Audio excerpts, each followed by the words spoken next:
Bate-papo das 6. Oferecimento Uniscan, diagnóstico por imagem. Rio Doce Radiologia. Unicor.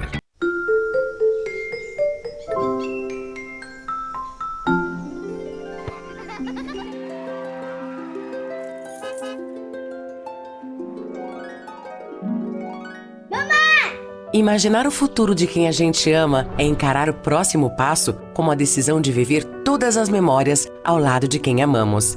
E estar presente em todos os momentos requer atenção, carinho e, o mais importante, saúde, para viver e construir o amanhã ao lado das pessoas que mais importam em nossas vidas. O futuro é cuidar de si e contar com quem também cuida de nós. É deixar o check-up em dia para viver intensamente. E quando o futuro está ali, bem na nossa frente, perceber que só é possível com a saúde em dia.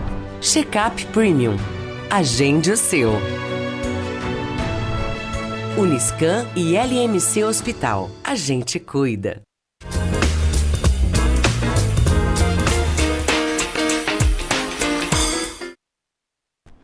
Olá, boa noite. Estamos no ar com o nosso bate-papo das 6, aqui na TV Sim.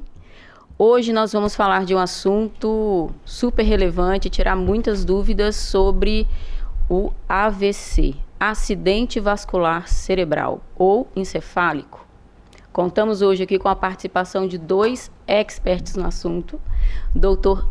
Ângelo Guarsoni e Dr. Anderson Machado.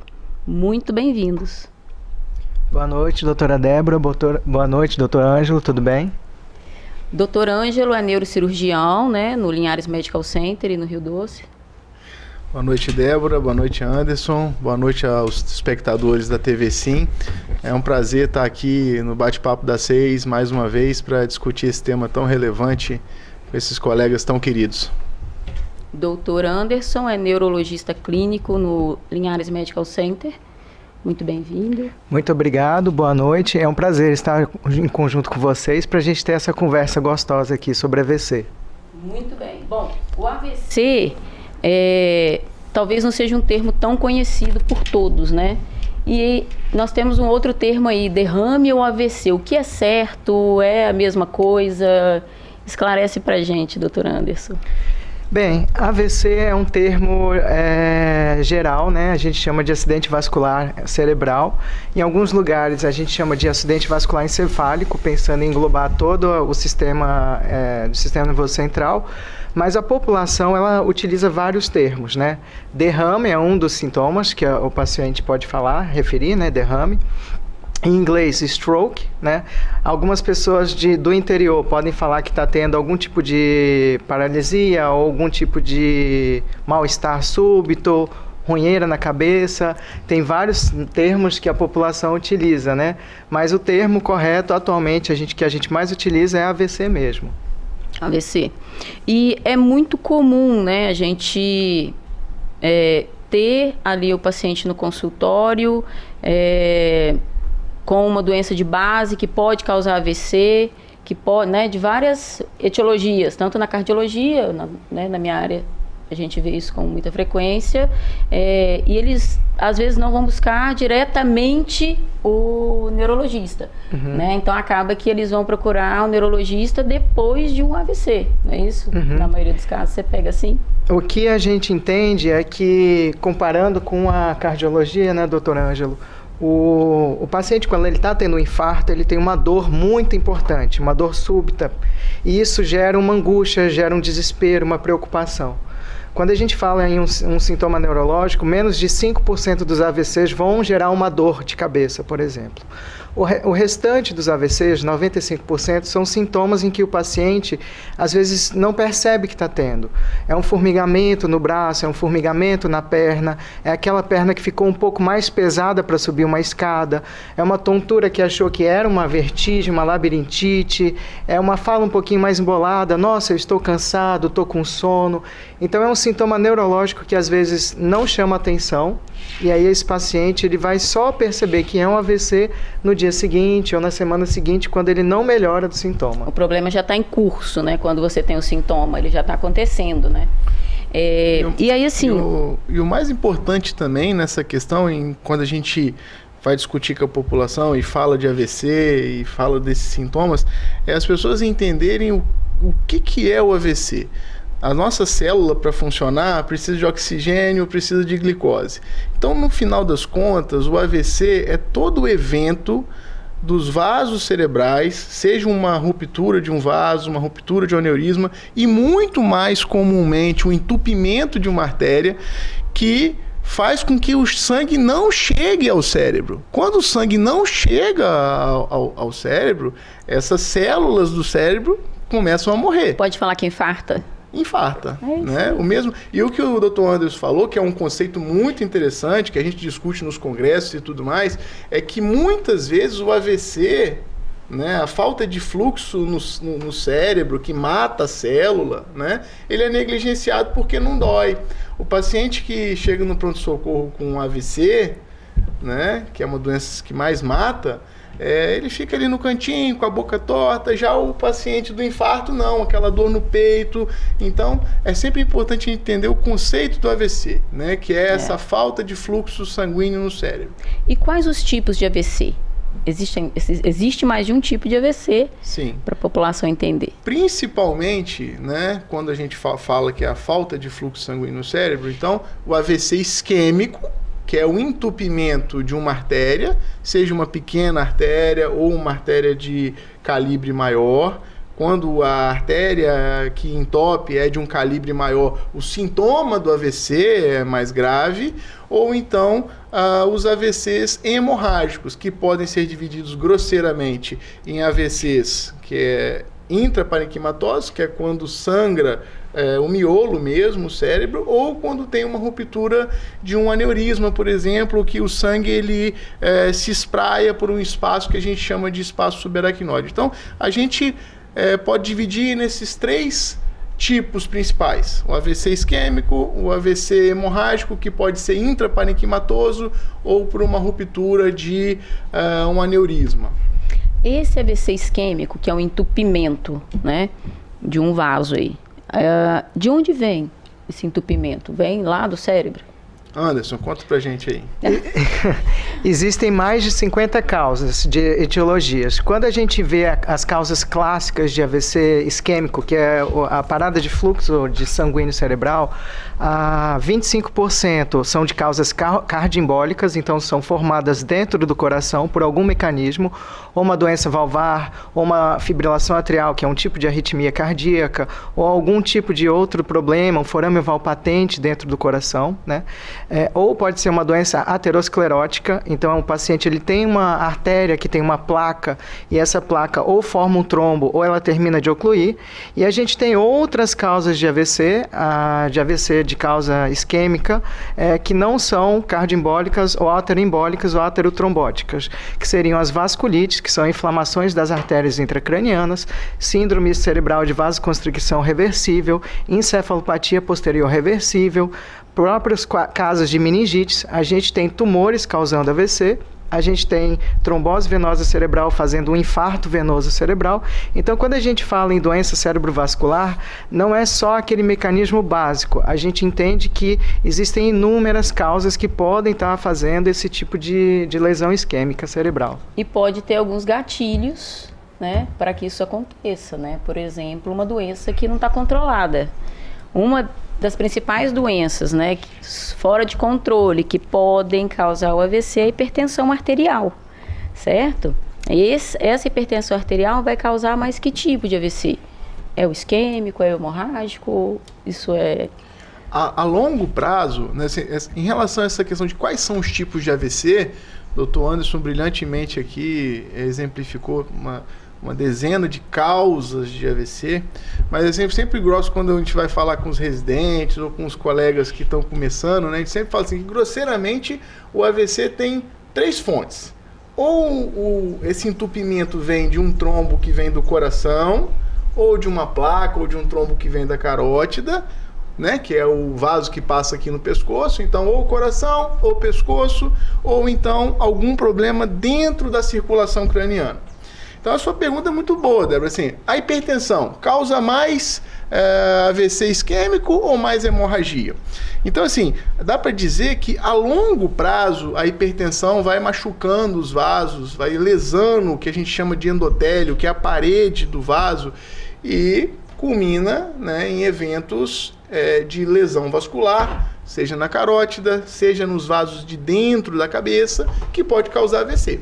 Mas um paciente que faz o que a gente chama de uma crise hipertensiva, que é um pico pressórico muito alto, ele pode ter um derramamento de sangue, né? Então, pacientes mais obesos, pacientes que não tratam a pressão arterial de forma adequada, né, tem um risco maior, né, desse tipo de evento. Sem contar que um dos principais fatores de risco para você ter um aneurisma, que também é uma causa de AVC hemorrágico, é a pressão arterial aumentada. Então, a pressão arterial descontrolada, ela vai causar ambos, né? Exatamente. Ela pode ser o gatilho ou descontrolada agudamente, né, com as emergências, bem descontrolado ao longo do tempo, mas a gente tem esses picos, ou mesmo de forma, né, longitudinal aí a vida, né, acontecendo essa pressão sem controle, sem tratamento adequado, ela vai lesar o sistema circulatório, né, como um todo.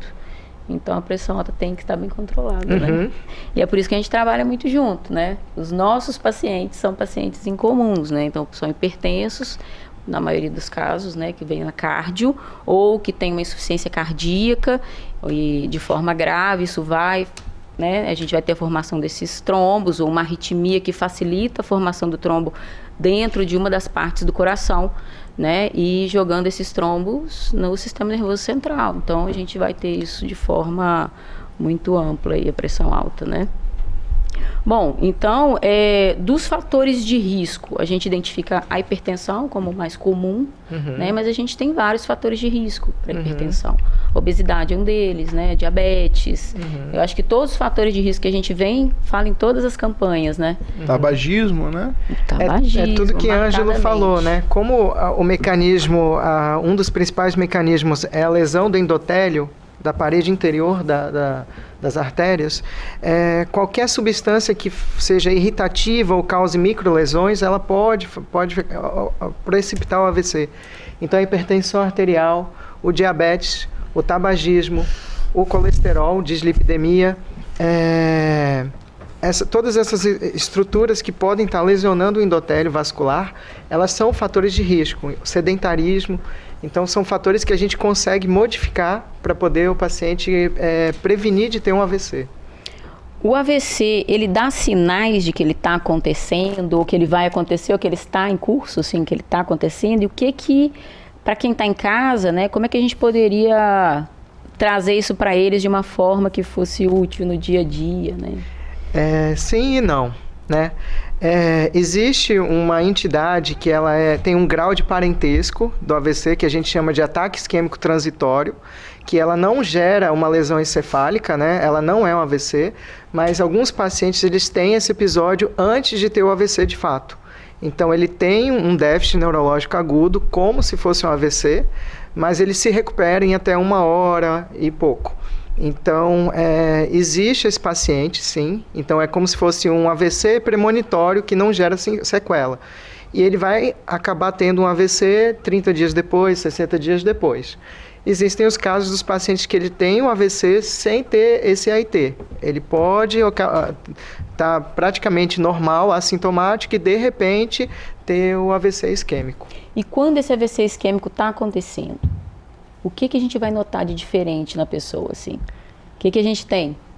Na afeição, algo que a gente nota, né, que ele vai mudar no comportamento dele? O que acontece é o seguinte, falando aquele conceito de que o AVC é a falta de fluxo sanguíneo sem oxigênio, sem glicose, o nosso cérebro comanda todas as funções do nosso corpo.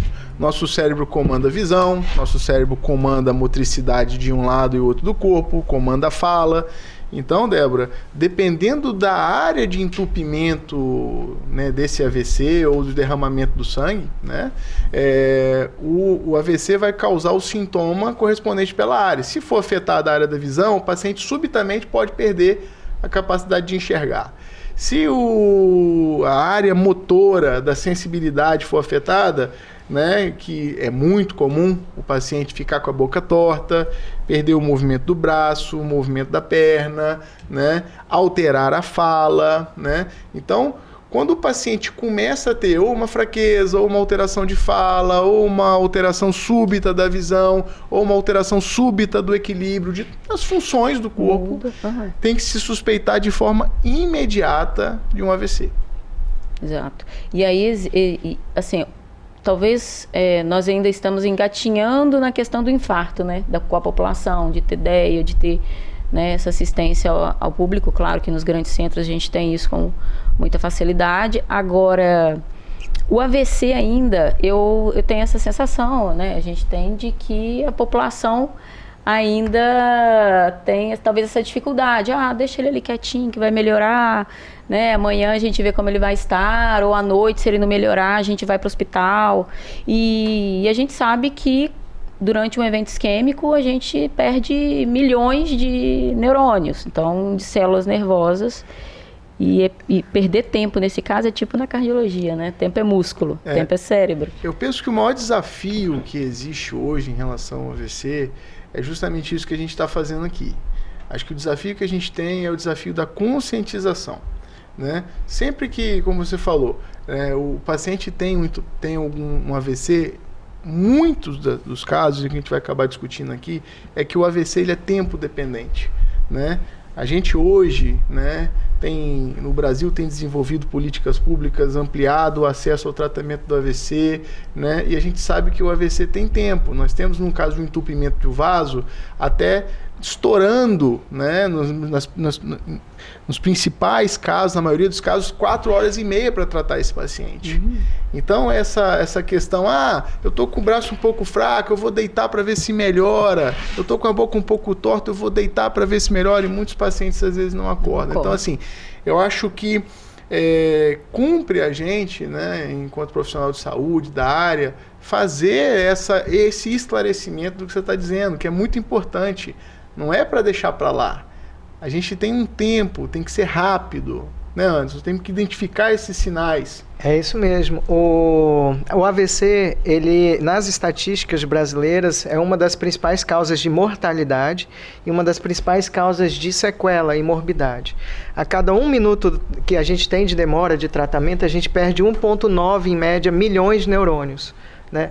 Para uma população de 40 a 80 bilhões de neurônios, Débora, 1,9 pode parecer pouco, mas a gente entende que a cada minuto que se passa, o paciente ele vai tendo uma sequela, e a cada minuto que se passa, o tratamento ele fica menos eficaz, ele consegue reverter menos o processo e ele aumenta o risco de ter uma complicação do tratamento, ou seja, ter uma transformação hemorrágica. Então, o tempo ele é muito importante. Isso que a área vai aumentando, né, de lesão. Isso, né? A área de lesão ela começa central e ela vai aumentando. A gente chama de um core isquêmico, e tem uma área de penumbra, que é uma área de sofrimento que ainda não lesionou, né? E essa área de penumbra a gente consegue salvar se a gente intervir. Se demorarmos mais tempo, à medida que vai passando o tempo, essa área de penumbra também vai isquemiando e o paciente também vai perdendo aqueles neurônios. Então, aí, né, só fortalecendo no final do nosso primeiro bloco a importância de procurar assistência, né?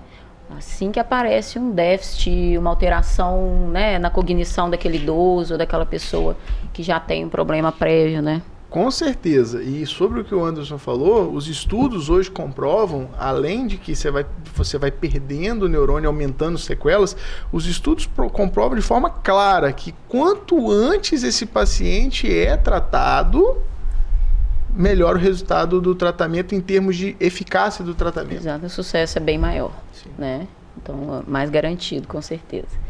Bom, nós vamos acabando o primeiro bloco e voltamos em seguida com esse papo. Muito bom. Já voltamos.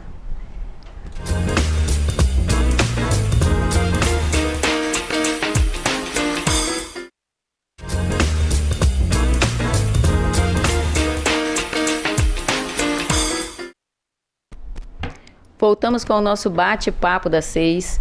Hoje nós estamos falando de AVC. acidente vascular cerebral.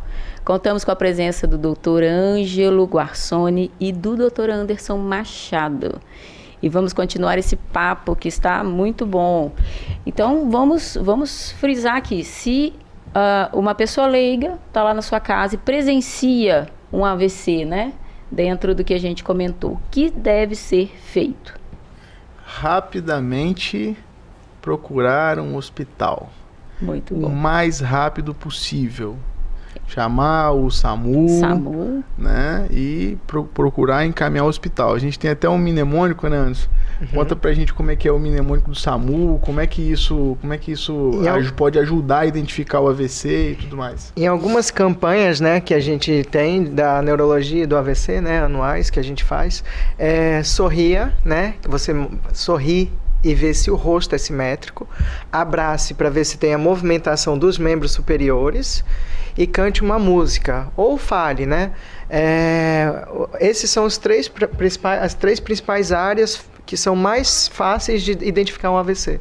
Então, a perda de uma força do braço, uma boca torta e uma fala embolada, praticamente 80% dos AVCs você consegue identificar com algum desses sintomas. Então, estou conversando com o Dr. Ângelo aqui, percebi que ele está com a boca torta, percebi que o Dr. Ângelo está trocando as palavras, em vez de falar anel, ele fala papel, em vez de falar avião, ele fala embolada também. Ou embolada, fala não sai, né? Pode estar tendo um AVC neste momento. Eu acho que a rapidez é fundamental, identificar, usar todos esses artifícios, chamar a ambulância do SAMU, ou então de carro próprio mesmo, se o paciente estiver estável, enfim, precisa chegar ao hospital. Eu acho que o maior desafio que tem, Débora, que a gente tem que conversar e que tem que usar os meios de comunicação, tem que usar a sociedade organizada, é que quando a gente fala que tem que haver um tratamento, um trombolítico, que é um remédio que dissolve o trombo, ou o uso de um catéter para tirar o trombo. A gente sabe que em linhas gerais no nosso país, né, 20%, estourando 30% da população, né, é contemplada com esse tipo de tratamento, né? Nosso estado, felizmente, né, tem uma política de AVC bastante avançada. Nós temos uma unidade modelo, né, de AVC em Vitória, no Hospital Central, né, que já foi implementada pelo Dr. Fiorotti, Dr. Leandro, né, pessoas que estão na vanguarda do tratamento do AVC, né. Então, no nosso estado já existe esse tratamento sendo oferecido pelo SUS. Então, nós, enquanto profissionais da saúde, que trabalhamos com isso, que temos essa preocupação, eu acho que uma das nossas preocupações tem que ser orientar, saber que o paciente que é segurado do convênio, que tem um recurso financeiro, ele tem que estar orientado de que ele pode ser tratado do AVC, se identificar os sinais mais rápidos, mas a gente tem que ter essa sensibilidade de entender que a gente tem que orientar e organizar a sociedade para que a gente possa oferecer esse tratamento para os pacientes do SUS. Aproveitar essa janela de oportunidade no nosso estado, do Espírito Santo, de que tem uma política de AVC já traçada. E aqui no Rio Doce, aqui em Linhares, né, é um projeto do Hospital Rio Doce, né, aumentar e colocar à disposição, né? Temos tido um diálogo importante com a CESA, temos sido escutados, né? A gente tem conversado sobre a possibilidade, é um projeto institucional do Hospital Rio Doce, né? Do Grupo Rio Doce, oferecer aqui para o norte do estado esse serviço. Então, extremamente importante, porque se você aborta, né? Então a gente tá tentando assim, né? Vocês na neurologia sendo pioneiros aqui na cidade, com certeza, mas tentando implementar isso no Rio Doce, no Linhares Medical Center, a gente trabalha para trazer essa qualidade também para os nossos pacientes. E quanto antes você abortar essa isquemia ou essa hemorragia, mas no geral, em sua maioria, né, o isquêmico, você tem ganho funcional da população. Porque você perde, né? Você perde soldados para AVC diariamente, né? Muitos. Porque você acaba perdendo pessoas, né? Você perde pais de família, funcionários, pessoas funcionais que estão ali movimentando. Acaba que o AVC se torna realmente um problema sério de saúde pública, porque além de você perder, né, o paciente, o pai de família, o bom funcionário, você ainda tem que... a sociedade perde, a pessoa perde, a sociedade não só uma aposentadoria por uma invalidez, não só, mas também a reabilitação, né, as medicações. Agora, esse tratamento, que é o trombolítico, ele se aplica para todos os tipos de AVCs? Não, o trombolítico ele é específico para o AVC isquêmico. Quando a gente fala de AVC hemorrágico, o principal tratamento é controle pressórico, reverter todos aqueles fatores que o paciente levou para o sangramento. Então, se ele tem uma plaquetopenia, se ele fez uso de algum anticoagulante recente. Precisa de uma avaliação, então, do neurologista, né? Assim, do médico plantonista. E mais do que um neurologista, a gente precisa de um neurocirurgião, porque o AVC hemorrágico, as formas de tratar, elas envolvem procedimentos cirúrgicos. Algumas vezes o paciente tem um aumento da massa encefálica e uma hipertensão intracraniana que pode levar ao óbito, né? E o paciente ele precisa, às vezes, de uma craniectomia ou uma drenagem, uma limpeza desse hematoma. E aí a gente precisa de ter um neurocirurgião naquela localização de sobreaviso para a gente estar podendo tratar esse AVC hemorrágico. Esse AVC com, né, rapidez, né? É isso que a gente está aqui batendo nessa tecla aí do quão importante é essa assistência. Bom, o aneurisma é igual ao AVC? É a mesma coisa? É diferente? Para quem está em casa aí. O aneurisma, Débora, o que é o aneurisma? A gente tem vasos que levam, né, o sangue ao cérebro, e o aneurisma cerebral, o aneurisma tem em outras localidades do corpo, é uma dilatação da parede do vaso. É como eu sempre explico para meus pacientes o seguinte: já viu bexiga de soprar?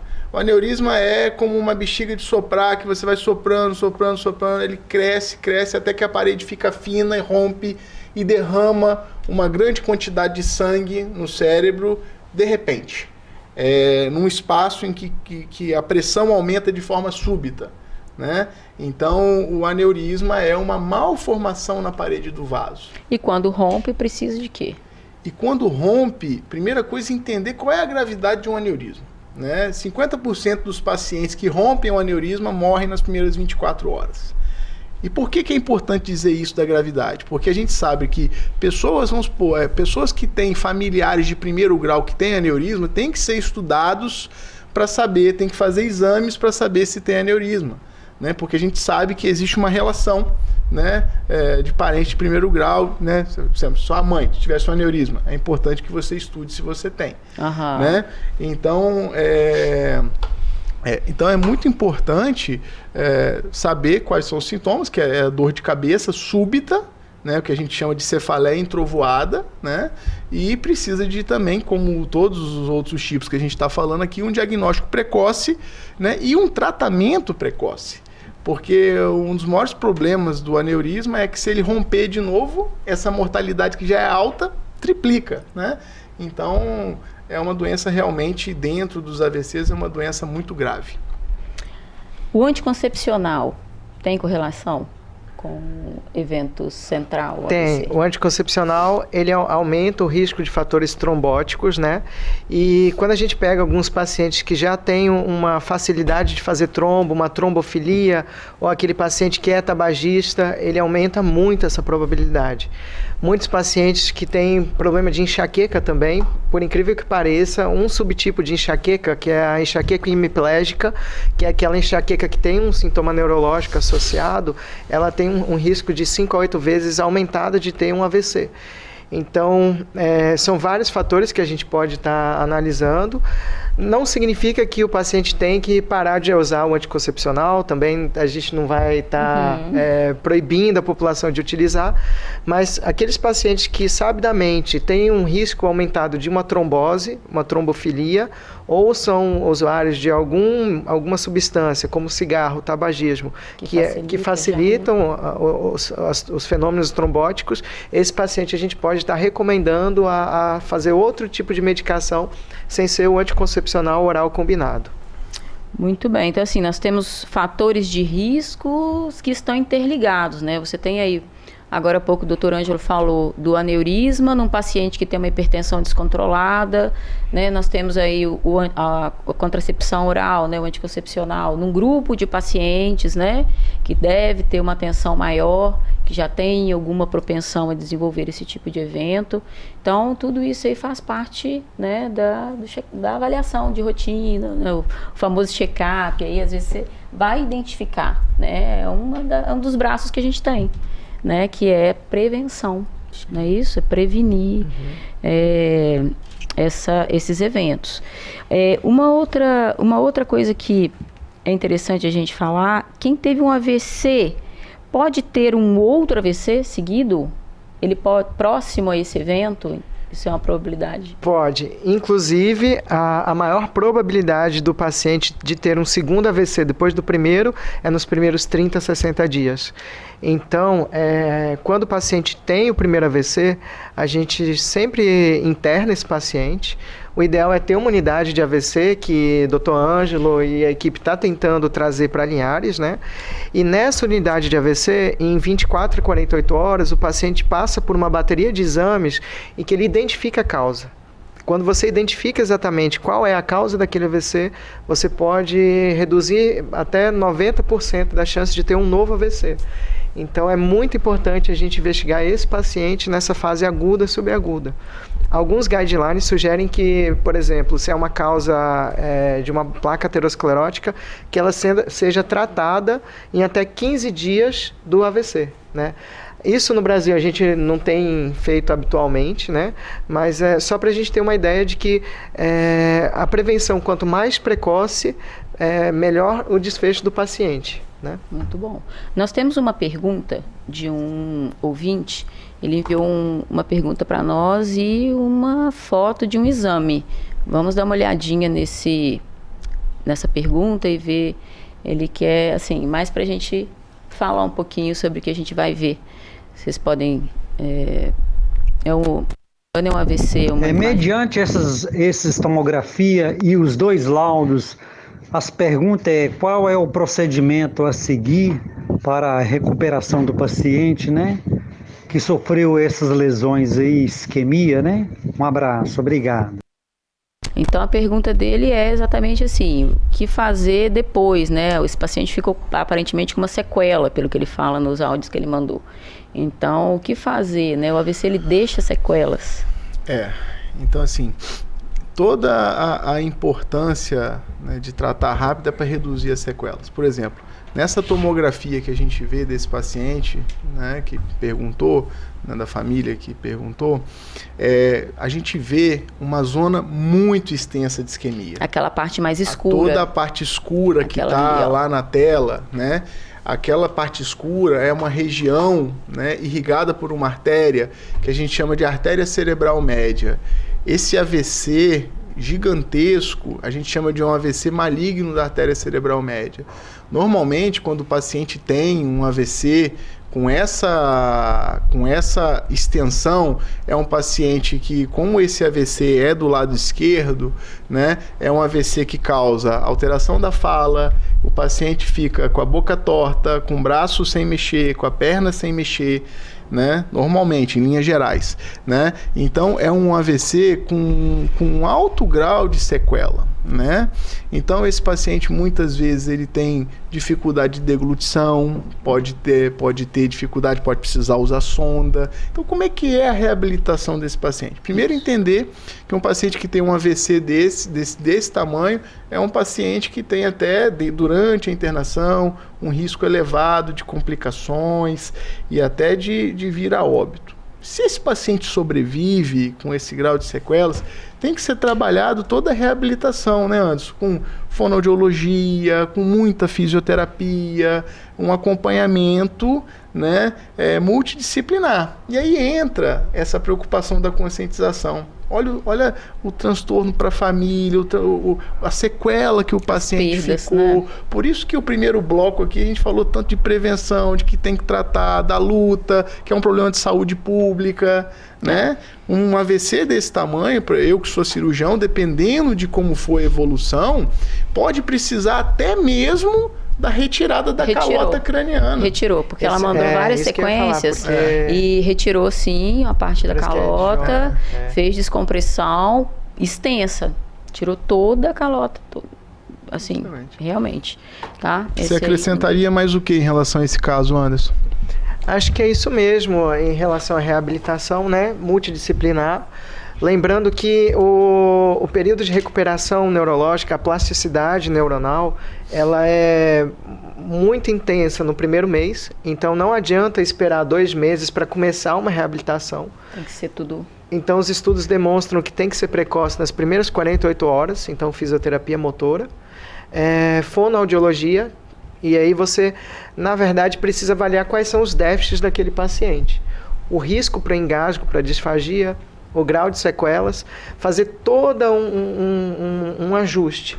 A terapia ocupacional, que é muito pouco valorizada, mas ela também é fundamental. Às vezes o paciente ele tem um membro que ficou com um posicionamento espástico, mas ele consegue utilizar esse membro. É só ele ajustar algum tipo de dispositivo que o terapeuta ocupacional faz, que ele retorna a funcionalidade desse membro. Apesar de ter um membro com uma postura um pouquinho distônica, ele consegue utilizar para alguma função. Então, o neurocirurgião, o neurologista, o cardiologista, o fisioterapeuta, o fonoaudiologista são peças fundamentais para esse paciente. Muito bom. Nós vamos encerrar esse nosso segundo bloco por aqui. Voltamos com o nosso último bloco, com esse Papo das 6.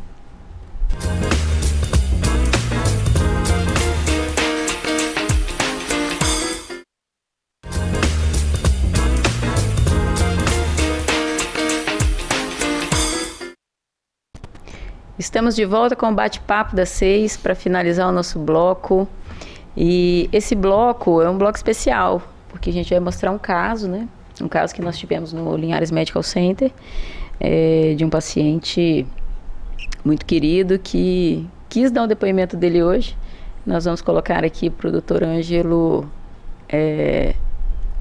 responder uma pergunta da esposa também. Vamos para o vídeo então. Olá, eu me chamo Aline, sou esposa do Rainan. O Rainan ele tem 33 anos e não sentia dores de cabeça frequente, não tinha pressão alta, sempre uma pessoa muito saudável, e no dia 20 de novembro do ano passado ele chegou do serviço e começou a se sentir mal em casa.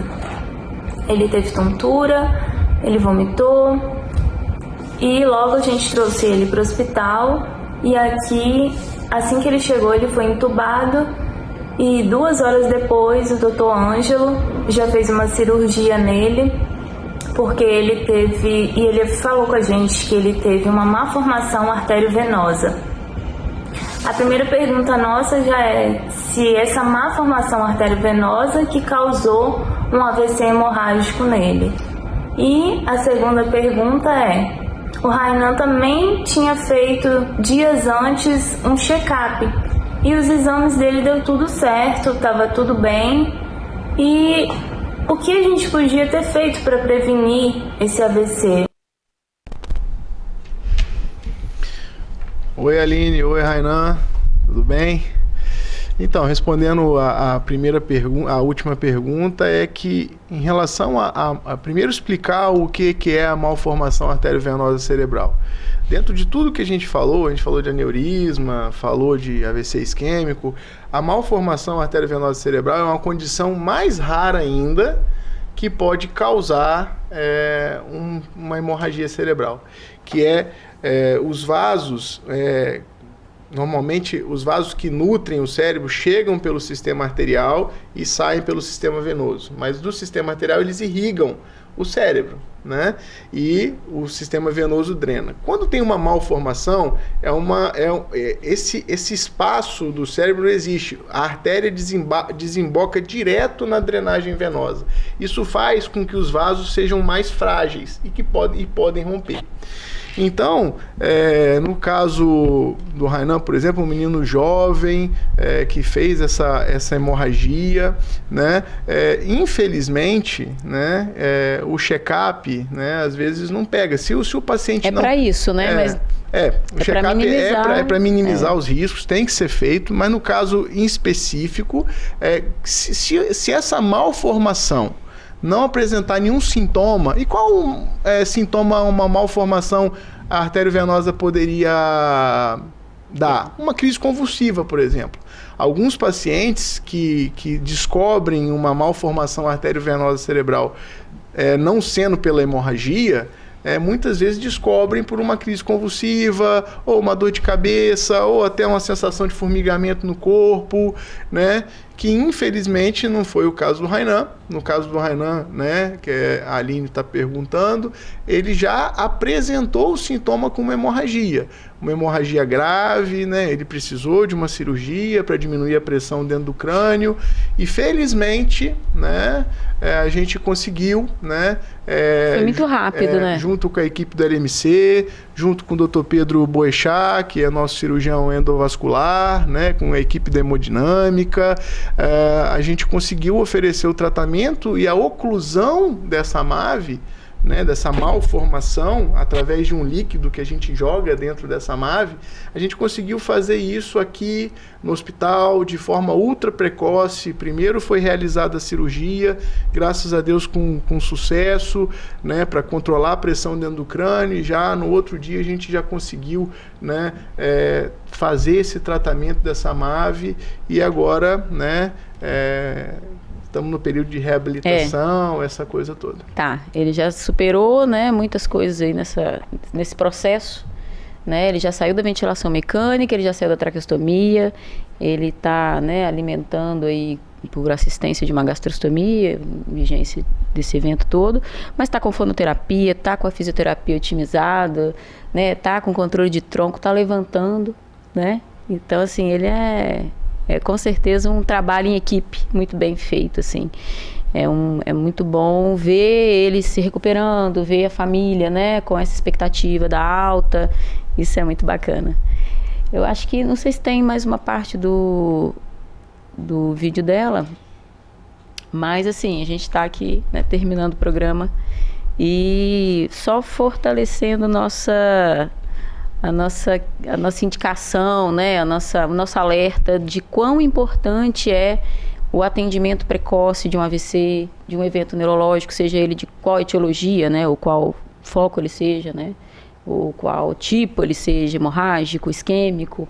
O que a gente tem que ter são profissionais capacitados, que possam atender, né, que possam estar ali presentes, né, seja na unidade do SUS, seja num serviço particular, né, privado como o nosso, e contar com a presença de profissionais como vocês, né, que podem, isso né, mesmo, como os Débora. nossos plantonistas que podem O AVC auxiliar. é importante, né, nas três áreas: atenção primária, atenção secundária e terciária. Então a gente tem que tratar o paciente antes de ter o AVC, a gente tem que tratar o paciente na fase aguda, na hora que está tendo AVC, e depois que teve AVC, como que a gente trata esse paciente, prevenindo novos eventos e reabilitando esse paciente. Muito bem, então a diferença realmente é o tempo de atendimento, né? Isso que a gente, e a qualidade desse atendimento, não é isso? O AVC aconteceu, e agora? Tratou ali na urgência, tratou no hospital, precisa continuar tratando? Precisa. Esse paciente, igual um paciente hipertenso que faz um acompanhamento a cada 6 meses ou anual com um cardiologista, o paciente ele tem que acompanhar com um neurologista. Ele tem que ver os mesmos fatores de risco, tem que ver se está controlando direitinho o diabetes, se o paciente está aderindo a um estilo de vida mais saudável, algum tipo de atividade física, se ele está tendo uma nutrição adequada, se é um paciente que controla excesso tabagismo, se ele controla a pressão arterial, e se aquela medicação que a gente passou ele está conseguindo utilizar, né? Normalmente a gente utiliza ou um antiagregante plaquetário ou um anticoagulante nos casos do AVC isquêmico, né? E no caso do AVC hemorrágico, a gente controla os mesmos fatores, mas não utiliza uma dessas medicações. Muito bom. Mais algum ponto que a gente precisa, assim, falar para quem está em casa, A gente falou muito aí da urgência no atendimento, da importância de identificar. Eu acho que a gente falou muita coisa, né? Acho que a gente falou bastante, mas mais do que a gente falou é a certeza de que a gente poderia ficar aqui mais 3, 4 programas falando de AVC. Com certeza. Né? É uma doença que acontece demais.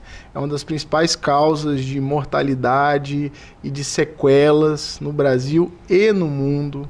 Então, acho que a gente consegue, assim, pelo menos da minha parte aqui, para fechar, né, é que conversem sobre o AVC em casa. Você que está vendo esse programa, converse com seus familiares, né? Converse com os amigos do trabalho, com o pessoal da academia, né? Sobre o AVC, sobre a importância do tratamento do AVC em tempo hábil, né? E quem esteja nos escutando, do poder público, da sociedade organizada, que possa estar com a gente também, né? Nessa luta para oferecer e ampliar a oferta do tratamento do AVC agudo no SUS. E quanto aos pacientes segurados de convênio, né, saber que, felizmente, aqui em Linhares, na região, nós temos profissionais capacitados, né? Nós temos no Linhares Medical Center um time completo de cardiologistas, neurologistas, neurocirurgiões, neurointervencionistas, né? Que podem tratar também essa doença a tempo e a hora. Tá? Nós temos aí o protocolo, né? Que o Dr. Anderson também está lá implementando conosco, né? Na porta. Não é isso? Na porta de entrada do hospital, que é o nosso pronto-socorro. Lá no LMC, como a gente sabe que AVC o tratamento é tempo, e quanto mais rápido, melhor, a gente tem trabalhado em cima disso para colocar um protocolo institucionalizado para deixar o atendimento cada vez mais rápido e cada vez com mais qualidade. E com toda a equipe bem treinada, com toda a equipe, com todo o suporte de Dr. Ângelo, Dr. Pedro, os neurocirurgiões, dos cardiologistas, dos intensivistas. Então, a gente tem trabalhado no hospital em conjunto com as equipes para implementar cada vez mais a melhoria do sistema para deixar mais eficiência, mais eficácia em menor tempo. Muito bom. Eu quero agradecer a presença de vocês, foi muito bom a gente estar aqui. Obrigado, doutor Ângelo. Obrigado, Débora. Eu que agradeço. Satisfação imensa estar aqui com vocês. Doutor Anderson, muito obrigado pela sua participação. Muito obrigado. Foi muito bacana. Obrigada a você que está em casa, no canal aberto, né, no 16.1, no YouTube, na rádio. Obrigada pela sua participação também na TV fechada e na Sky 316.1. Nós vamos ficando por aqui hoje com o nosso bate-papo das 6. Espero que a gente volte em breve com mais assunto, não é? Muito obrigada. Boa noite.